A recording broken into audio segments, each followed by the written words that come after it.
Hello दोस्तों, आज की हमारी क्लास है प्रैक्टिस क्वेश्चंस के ऊपर।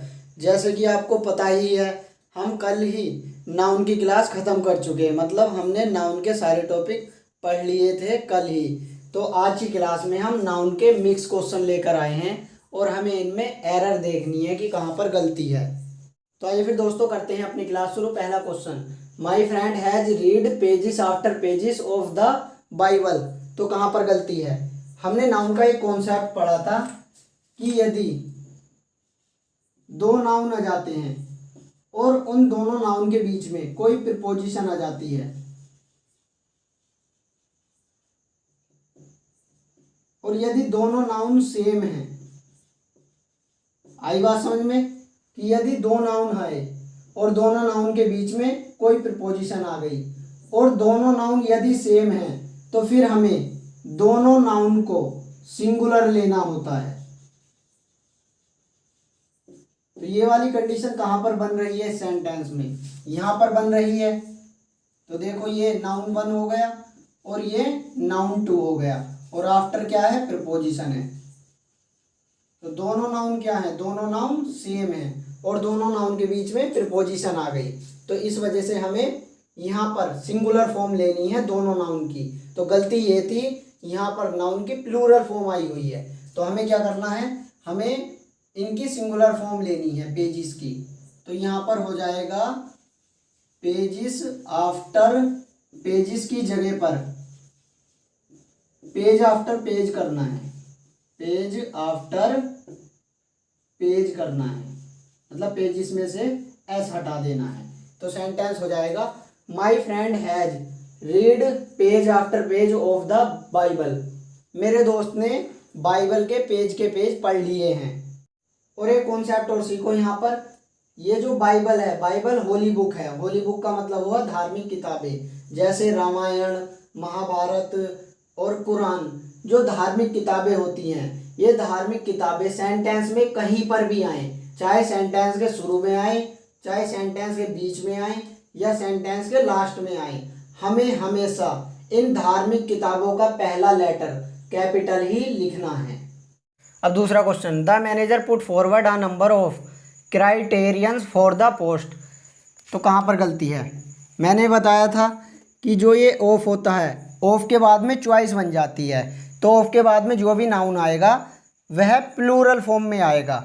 तो ये जो लिखा हुआ है, यह किसी की प्लूरल फॉर्म नहीं होती। मतलब कि ये वाला वर्ड ये है क्राइटेरियन। तो क्राइटेरियन तो हो गया सिंगुलर, और जब हम इसकी प्लूरल फॉर्म लिखेंगे तो इसकी प्लूरल फॉर्म हो जाती है क्राइटेरिया।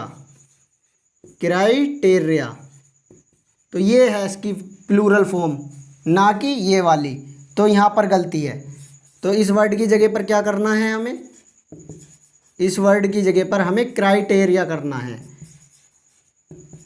क्राइटेरिया प्लूरल फॉर्म होती है क्राइटेरियन की। तो इस जैसा जो ये यहाँ पर वर्ड आया है, इस जैसा वर्ड नहीं होता है। और वर्ड हैं, जैसे हम बैक्टीरिया बैक्टीरिया बोलते हैं, तो बैक्टीरिया प्लूरल फॉर्म होती है बैक्टीरिया। तो बैक्टीरिया प्लूरल फॉर्म है किसकी? बैक्टीरियम की। तो बैक्टीरियम सिंगुलर फॉर्म और इसकी प्लूरल फॉर्म हो जाएगी बैक्टीरिया।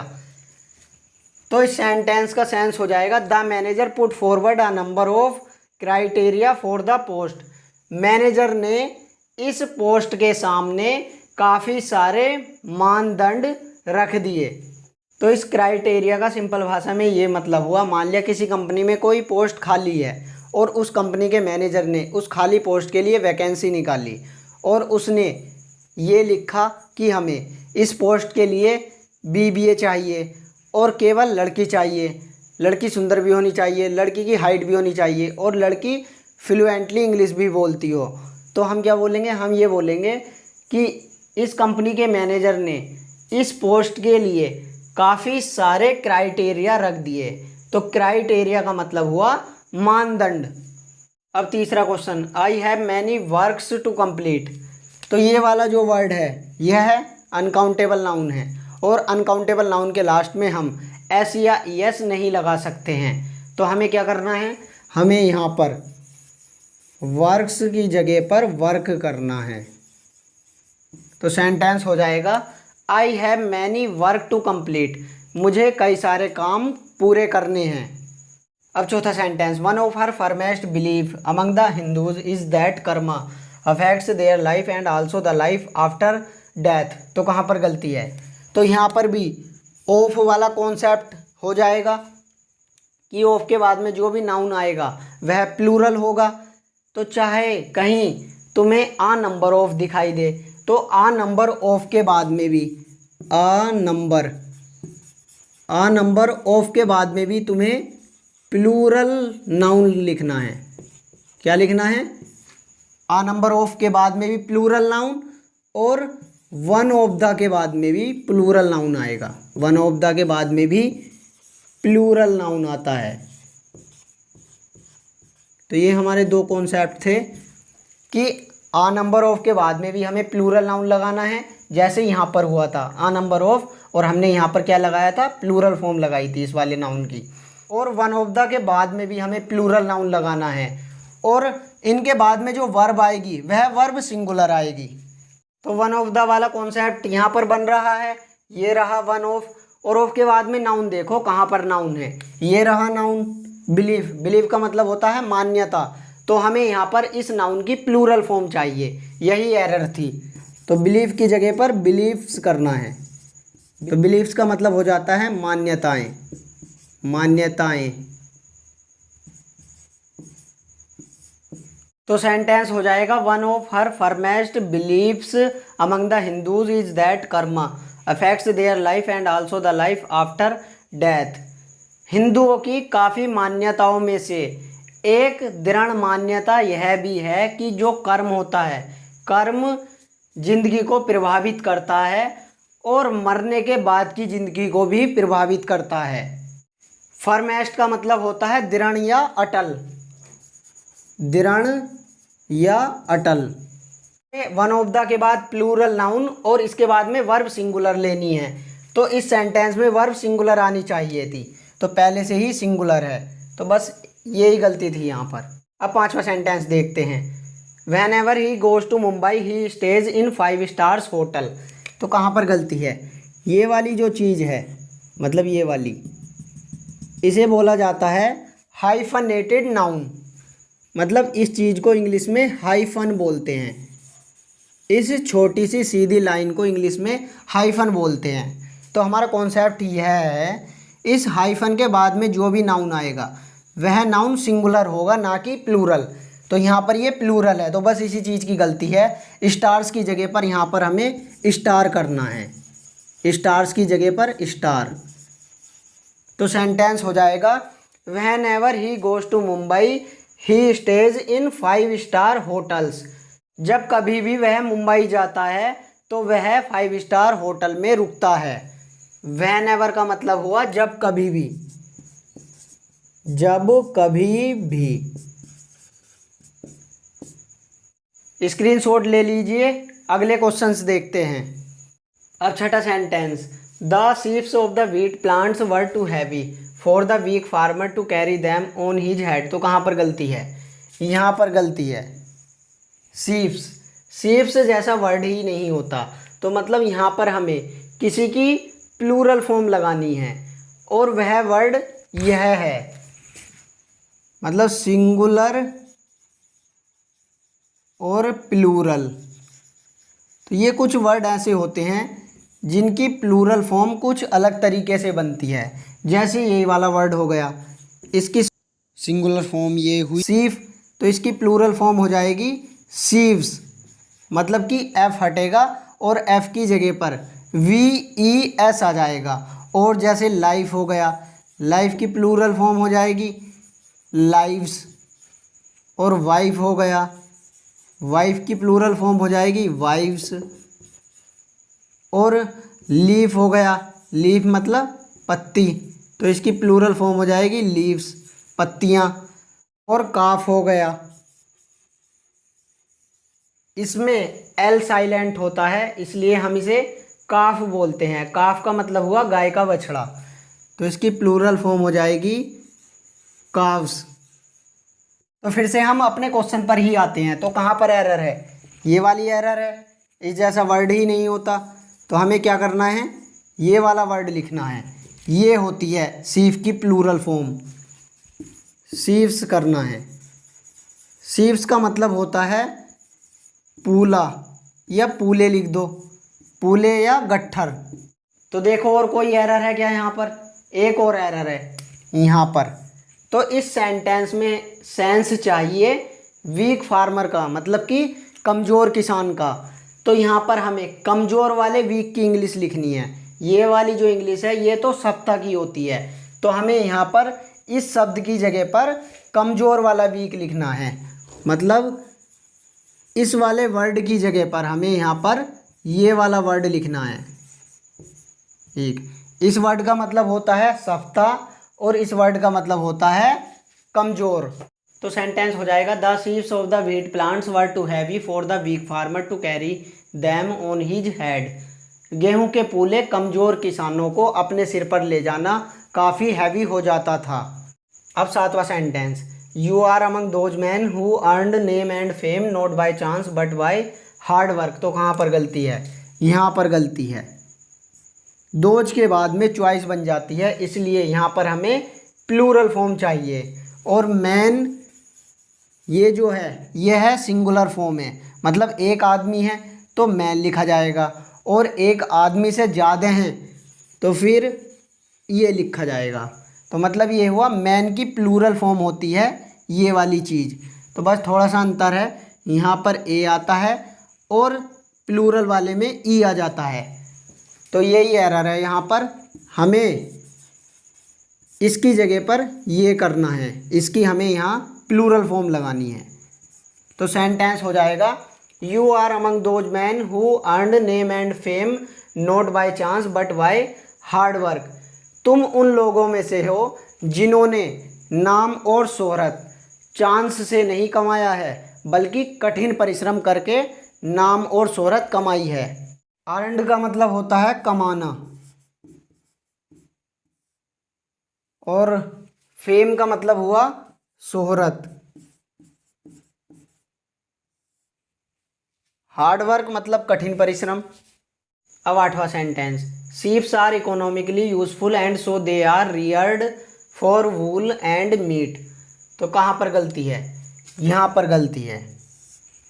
हम पहले पढ़ ही चुके कि ये कुछ ऐसे वर्ड हैं जैसे कि डियर हो गया, शीप हो गया, और क्या था, और क्रू हो गया। ये वर्ड ऐसे होते हैं, ये सेंटेंस में सिंगुलर का भी सेंस दे देंगे और सेंटेंस में ये प्लूरल का भी सेंस दे देंगे। मतलब ये हुआ, ये जैसे लिखे हुए हैं हमेशा ऐसे ही लिखे जाएंगे, इनके लास्ट में हम एस या एस नहीं लगा सकते हैं। तो ये सेंटेंस में दोनों सेंस देते हैं, सिंगुलर का भी सेंस देते हैं ये, और सेंटेंस में यही प्लूरल का सेंस देते हैं। बस अंतर इतना होगा कि जब ये किसी सेंटेंस में सिंगुलर का सेंस दे रहे होंगे तो उस टाइम पे उस सेंटेंस में सिंगुलर वर्ब आ रही होगी, और जब ये सेंटेंस में प्लूरल का सेंस दे रहे होंगे तो सेंटेंस में प्लूरल वर्ब आ रही होगी। तो आई बात समझ में, इनमें चेंज नहीं होना है, बस वर्ब में चेंज हो जाएगा। तो यहाँ पर यही गलती है, इसके लास्ट में से हमें एस हटाना है, शीप्स की जगह पर शीप करना है। शीप मतलब भेड़, और ये तो पता ही है आपको। तो सेंटेंस हो जाएगा sheep are economically useful and so they are reared for wool and meat. भेड़ आर्थिक रूप से उपयोगी हैं और इसलिए इन्हें ऊन और मीट के लिए पाला जाता है। इकोनॉमिकली का मतलब हुआ आर्थिक रूप से, और रियर्ड का मतलब होता है पालन करना या पालना, पालन करना, और वूल का मतलब ऊन। अब नवा sentence, the fans blade has broken so we must buy a new fan. तो कहाँ पर गलती है, यहाँ पर गलती है। क्यों, क्योंकि फ़ैन का मतलब हुआ पंखा, और पंखा नॉन लिविंग थिंग है, पंखे के अंदर जान नहीं होती है। तो जिन वस्तुओं के अंदर जान नहीं होती है उनका पजेशन हम अपोस्ट्रोफी के द्वारा नहीं दिखाते हैं, उनका पजेशन हम प्रीपोजिशन ऑफ द्वारा दिखाते हैं। तो यहाँ पर हमें द फैंस, ब्लेड की जगह पर लिखना है ब्लेड ऑफ द फैन। तो सेंटेंस हो जाएगा blade of the fan has broken so we must buy a new fan. पंखे की पंखड़ी टूट चुकी है इसलिए हमें नया पंखा खरीदना चाहिए। बाय का मतलब होता है खरीदना और ब्रोकन का मतलब टूटना।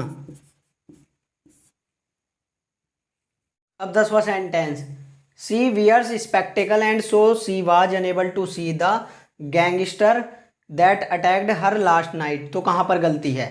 यहाँ पर गलती है स्पेक्टिकल में, क्योंकि मैंने बताया था कि ऐसी वस्तुएं जो बनने से पहले दो अलग अलग भाग में थी और उन दोनों भाग को एक साथ जोड़ दिया गया, तो ऐसी वस्तुओं के लास्ट में हम हमेशा एस या एस लिखते ही लिखते हैं। जैसे चिमटा हो गया, चिमटा बनने से पहले दो उसके अलग अलग भाग थे, उन दोनों भाग को जोड़ दिया गया तो चिमटा तैयार हो गया। दूरबीन के भी बनने से पहले उसके दो अलग अलग भाग थे, उन दोनों भाग को एक साथ जोड़ दिया गया तो दूरबीन तैयार हो गई। तो ऐसी कई सारी वस्तुएं हैं जो बनने से पहले उनके दो अलग अलग भाग थे, बाद में उन्हें दोनों को जोड़ा गया है तब जाके एक वस्तु तैयार हुई। तो ऐसी वस्तु के लास्ट में हमें एस या एस लगाना ही है। तो इसके लास्ट में हमें एस लगाना है। स्पेक्टिकल की जगह पर करना है स्पेक्टिकल्स। स्पेक्टिकल्स का मतलब होता है चश्मे। तो सेंटेंस हो जाएगा she wears spectacles and so she was unable to see the gangster that attacked her last night. वह चश्मे पहनती है और इसलिए वह बदमाश को देख नहीं पाई जिसने पिछली रात को उस पर हमला किया था। वियर का मतलब होता है पहनना और अनेबल मतलब असमर्थ और गैंगस्टर का मतलब हुआ बदमाश, अटैक हमला करना और लास्ट नाइट पिछली रात को। तो दोस्तों स्क्रीनशॉट ले लीजिए, अभी और भी हैं क्वेश्चन आगे। 11वां sentence, the car could not extend the step hill because it was in wrong gears. तो कहाँ पर गलती है? एक चीज़ सोचो, चाहे कार हो, चाहे बस हो, चाहे ट्रक हो, चाहे बाइक हो, यदि वह सही गियर में है चाहे वह गलत गियर में है, एक टाइम पे एक ही तो गियर डला हुआ होगा। तो इसका मतलब ये हुआ ये कार जो है गलत गियर में थी। भले से गलत गियर में है लेकिन गियर तो एक ही डला हुआ होगा, चाहे पहला डला हुआ हो, चाहे दूसरा डला हुआ हो, चाहे तीसरा हो, चाहे चौथा हो। तो यहाँ पर हमें गियर्स का गियर करना है, गियर्स का गियर करना है। तो यहाँ पर सोचने वाली बात यही थी कि यह कार पहाड़ी पर इसलिए नहीं चढ़ सकी क्योंकि गलत गियर में थी। तो गियर तो एक ही डला हुआ होगा उस टाइम पे भी, तो इसलिए हमें सिंगुलर फॉर्म लिखनी है गियर की। तो सेंटेंस हो जाएगा the car could not extend the step hill because it was in wrong gear. Car खड़ी पहाड़ी पर इसलिए नहीं चढ़ सकी क्योंकि वह गलत गियर में थी। एक्सेंड का मतलब होता है चढ़ना और स्टेप हिल का मतलब हुआ खड़ी पहाड़ी। खड़ी पहाड़ी, हिल का मतलब होता है पहाड़ी और स्टेप हिल एक साथ खड़ी पहाड़ी। अब 12वां sentence, the ticket window remained closed throughout the day. तो जहाँ से हमें टिकट मिलता है उसे हम काउंटर बोलते हैं, ना कि विंडो। तो इस विंडो की जगह पर काउंटर आएगा, तो विंडो की जगह पर हो जाएगा यहाँ पर काउंटर। तो सेंटेंस हो जाएगा the ticket counter remained closed throughout the day. पूरे दिन टिकट काउंटर बंद रहा था। तो जहाँ से भी हमें टिकट मिलता है वह काउंटर कहलाया जाता है। जैसे बस का टिकट लेने लगे या ट्रेन का टिकट लेने लगे या सिनेमा का टिकट लेने लगे तो वह काउंटर कहलाता है, ना कि विंडो। तो इस थ्रू आउट द डे का मतलब हुआ पूरे दिन या दिन भर। 13वां देखते हैं, I think this is not your book it is somebody's else. तो कहाँ पर गलती है? यहाँ पर गलती है। मैंने बताया था कि जो इस टाइप के वर्ड होते हैं जैसे कि समबडी एल्स, या एनीबडी एल्स या फिर नोबडी एल्स। तो इस टाइप के जो वर्ड होते हैं, यदि हमें इन पर अपोस्ट्रोफी दिखाना है तो अपोस्ट्रोफी हम समबडी, एनीबडी, नोबडी पर नहीं लगाते हैं। कहाँ पर लगाते हैं? एल्स पर लगाते हैं। तो यहाँ पर लगेगा अपोस्ट्रोफी, तो ये वाली फॉर्म करेक्ट होती है। तो यहाँ पर अपोस्ट्रोफी कहाँ लगा हुआ है? समबडी पर लगा हुआ है, जो कि गलत है। तो क्या करना है हमें यहाँ पर हमें करना है समबडी एल्स की जगह पर हमें लिखना है समबडी एल्स, और एल्स पे दिखाना है ये अपोस्ट्रोफी। तो इस सेंटेंस का सेंस हो जाएगा, I think this is not your book, it is somebody else. मुझे लगता है यह तुम्हारी किताब नहीं है, यह किसी और की है। अब 14वां देखते हैं, you should not put your sign on any paper that you have not read. तो ये दो वर्ड समझो, एक तो साइन और एक सिग्नेचर।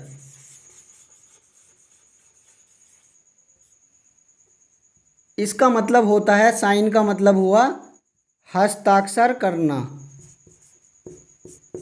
और इस सिग्नेचर का मतलब होता है केवल हस्ताक्षर।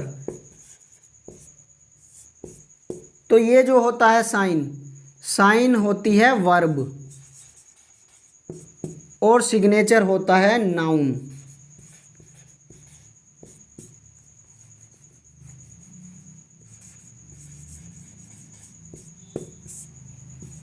तो यहाँ पर देखो कहाँ गलती है, यहाँ पर गलती है। यहाँ पर हमें नाउन की आवश्यकता है, ना कि वर्ब की। तो हमें साइन की जगह पर सिग्नेचर करना है।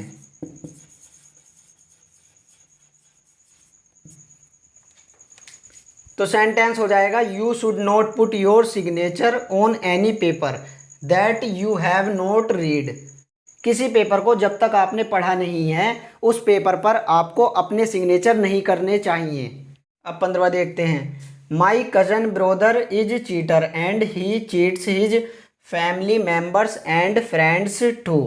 तो कहाँ पर गलती है? यहाँ पर गलती है, क्योंकि मैंने बताया था कि कज़न ऐसा वर्ड है, इसी में भाई बहन का सेंस छिपा हुआ होता है। मतलब कज़न का मतलब ही होता है मुमेरा भाई, फुफेरा भाई, मौसेरा भाई, या मौसेरी बहन, या फुफेरी बहन, या चचेरी बहन।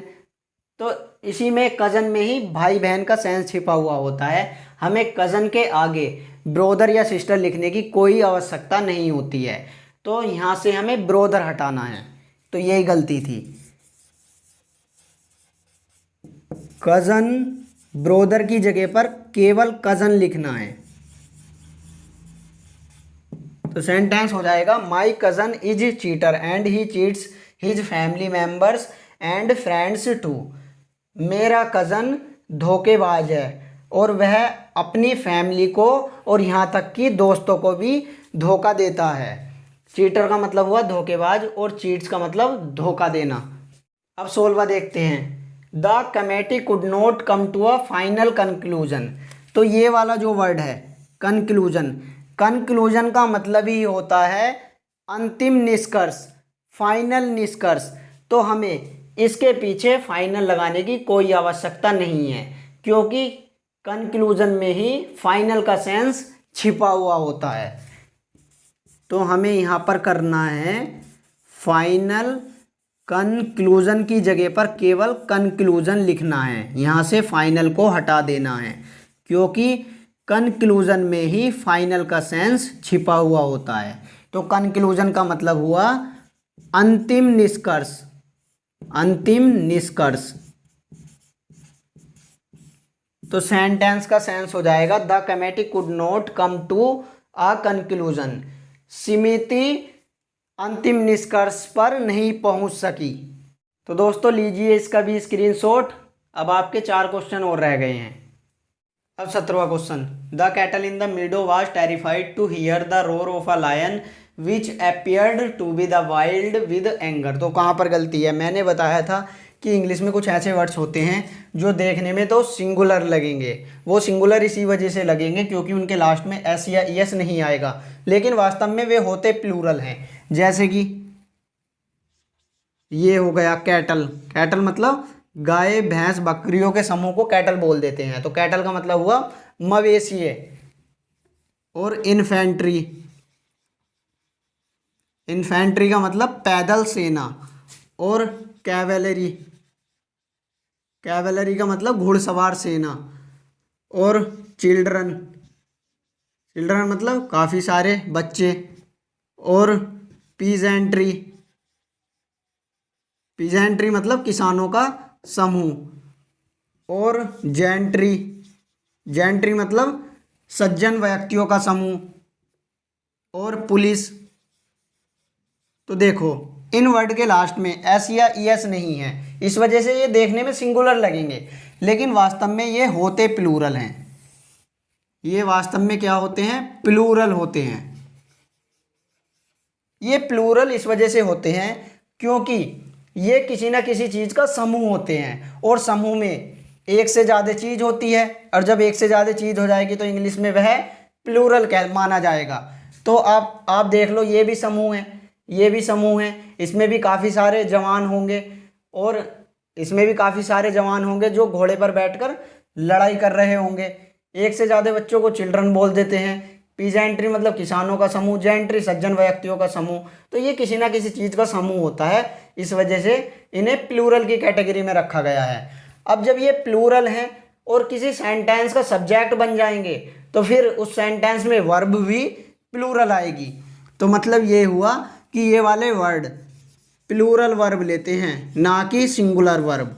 तो कहाँ पर गलती है इस सेंटेंस में? इस सेंटेंस में वर्ब की गलती है। सिंगुलर वर्ब आई है लेकिन हमें प्लूरल वर्ब लगानी है, तो वाज की जगह पर हमें यहाँ पर करना है वर।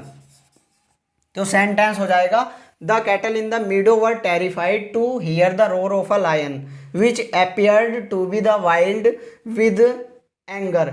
घास के मैदान में चरने वाले मवेशिए डर गए थे शेर की घुर्राहट सुनकर, और शेर देखने में गुस्से से जंगली लग रहा था। तो मीडो का मतलब हुआ घास का मैदान, घास का मैदान। और टेरिफाइड का मतलब होता है डर जाना या भयभीत हो जाना।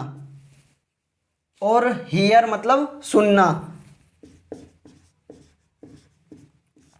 और रोर का मतलब हुआ शेर की, लायन की घुर्राहट को रोर बोलते हैं। और अपीयर्ड मतलब दिखाई देना, वाइल्ड जंगली, और एंगर गुस्सा, गुस्सा या गुस्से वाला। वाइल्ड मतलब जंगली। अब 18वां देखते हैं, Santosh lives by the principles he professes. अब ये दो वर्ड होते हैं, दोनों का प्रोनाउंसिएशन एक जैसा ही होता है। एक तो ये हुआ और एक ये हुआ,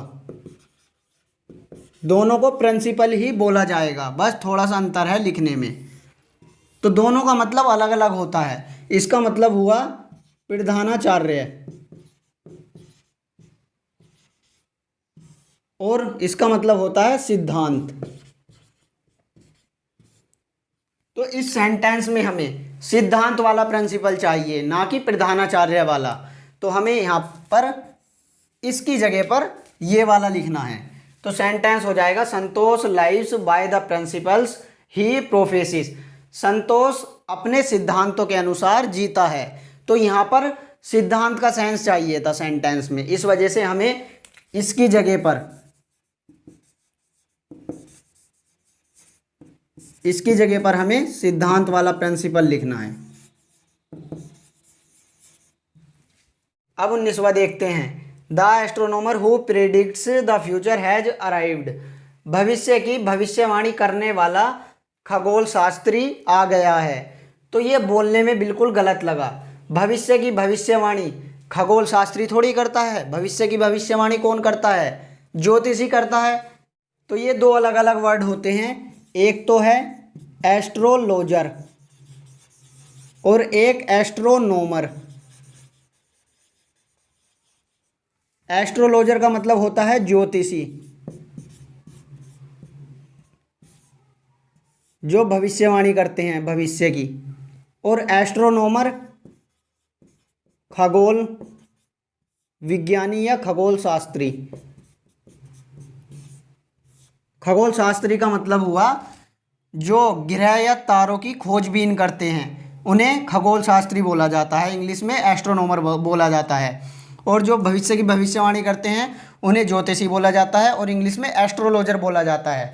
तो यहाँ हमें सेंटेंस में सेंस किसका चाहिए, फ्यूचर की भविष्यवाणी करने वाले का चाहिए। तो फ्यूचर की भविष्यवाणी करते हैं ज्योतिषी, एस्ट्रोलॉजर। तो इसकी गलती है, एस्ट्रोनॉमर की जगह पर क्या चाहिए, एस्ट्रोलॉजर चाहिए। एस्ट्रोनॉमर की जगह पर हमें एस्ट्रोलॉजर करना है। अब सेंटेंस ठीक है, the astrologer who predicts the future has arrived. भविष्य की भविष्यवाणी करने वाला ज्योतिषी आ गया है। अब हम लास्ट क्वेश्चन देखते हैं। He told me that it was his friends Shankar's house. तो कहाँ पर गलती है, यहाँ पर गलती है। हम दो दो अपोस्ट्रोफी नहीं लगा सकते हैं, एक अपोस्ट्रोफी ये आ गया और एक ये आ गया, तो हम एक सेंटेंस में दो दो अपोस्ट्रोफी नहीं लगा सकते हैं। और वैसे भी जब हम इस सेंटेंस का सेंस निकालेंगे तो हमें इस वाले अपोस्ट्रोफी की कोई आवश्यकता नहीं है। अगर हमने ये वाला अपोस्ट्रोफी लगे रहने दिया और जब हम इसका सेंस निकालेंगे तो सेंस गलत निकलेगा। सेंस यह निकलेगा कि उसने मुझसे बताया था कि यह उसके दोस्त का शंकर का घर है। तो बोलने में गलत लगा, नहीं लगा। यहाँ से जब हम ये अपोस्ट्रोफी रिमूव कर देंगे, हटा देंगे, तो फिर सेंस ये आएगा, उसने मुझे बताया था कि यह उसके दोस्त शंकर का घर है। अब बोलने में बिल्कुल सही लगा। तो यहाँ से इस वाले अपोस्ट्रोफी को रिमूव कर दो, तो ये वाला अपोस्ट्रोफी यहाँ से गायब कर दो, सेंटेंस सही हो जाएगा। तो दोस्तों इस प्रकार नाउन की आज ये हमारी मिक्सअप क्वेश्चंस की क्लास थी। और यदि दोस्तों आपका कोई डाउट है तो अपना डाउट कमेंट बॉक्स में लिख दीजिए। और वीडियो पसंद आई तो वीडियो को लाइक कर दीजिए, शेयर कर दीजिए। और नए हो चैनल पर तो चैनल को सब्सक्राइब कर लो। तो मिलते हैं अगली वीडियो में, तब तक के लिए कीप लर्निंग कीप ग्रोइंग।